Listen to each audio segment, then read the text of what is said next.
म्हणजे दया नाही, हक्क आहे। 1 कोटी रुपये खर्च करून दवाखाना बांधला जातोय, तो कोणाच्या बापाचा नाही, तो गावकऱ्यांच्या कराच्या पैशातून बांधला जातोय। पण या बांधकामामध्ये निकृष्ट काम, लोकांच्या जीवांशी खेळ इथे चाललेला आहे।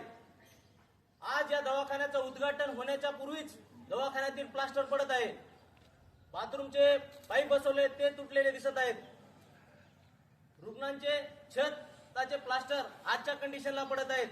मला माहित नाही हा गुन्हा आहे की कार्य, पण ग्रामसेवक साहेबांना या दवाखान्याविषयी चौकशी करा असं म्हणले असतात।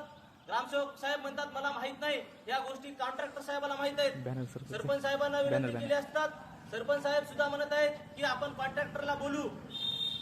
मग या दवाखान्याविषयी गावकऱ्यांनी प्रश्न मांडायचे कुणाला, याविषयी मुद्दे विचारायचे कुणाला?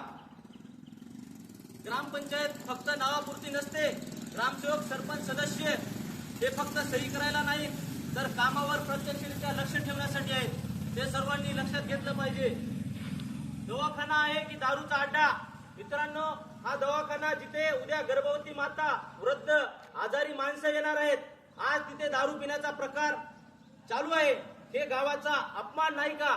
मित्रांनो, ही आपण सुद्धा जबाबदार नागरिक म्हणून सुधारणा करायची वेळ आहे। आज जर आपण सर्वजण जर गप्प राहिलो तर उद्या पश्चाताप करण्याशिवाय पर्याय उरणार नाही। आज आवाज उठवला नाही तर उद्या आजारपणातच या निकृष्ट दर्जाच्या दवाखान्यामध्ये आपल्याला प्राण गमवावा लागेल। गावकऱ्यांची तितकीच जबाबदारी आहे। हा दवाखाना सरकारचा नाही, हा दवाखाना आपल्या लेकरांच्या, आई वडिलांच्या जीवांच्या प्रश्नासाठी उभा आहे। आज इशारा, लवकरात लवकर कॉन्ट्रॅक्टर, ग्रामसेवक साहेब असतील, सरपंच साहेब असतील, यांनी या कामाकडे लक्ष द्यावं व हे काम पूर्ण करून घ्यावं। आम्हा गावकऱ्यांना भांडणं नकोय, आम्हाला वाद नकोय, आम्हाला दर्जेदार काम हवं आहे। आज मागणी, उद्या आम्ही तक्रारी करू आणि गरज पडली तर कायद्याने लढायला सुद्धा गावकरी मागे पुढे राहणार नाहीत। 1 कोटी खर्च करून जर निकृष्ट दर्जाचा दवाखाना उभा राहत असेल तर हा व्हिडिओच्या माध्यमातून बघणाऱ्या सर्व अधिकाऱ्यांना आमच्या गावकऱ्यांच्या विनंती आहे की साहेब, आपण आमच्या गावामध्ये येऊन त्या दवाखान्याकडे लक्ष द्यावं।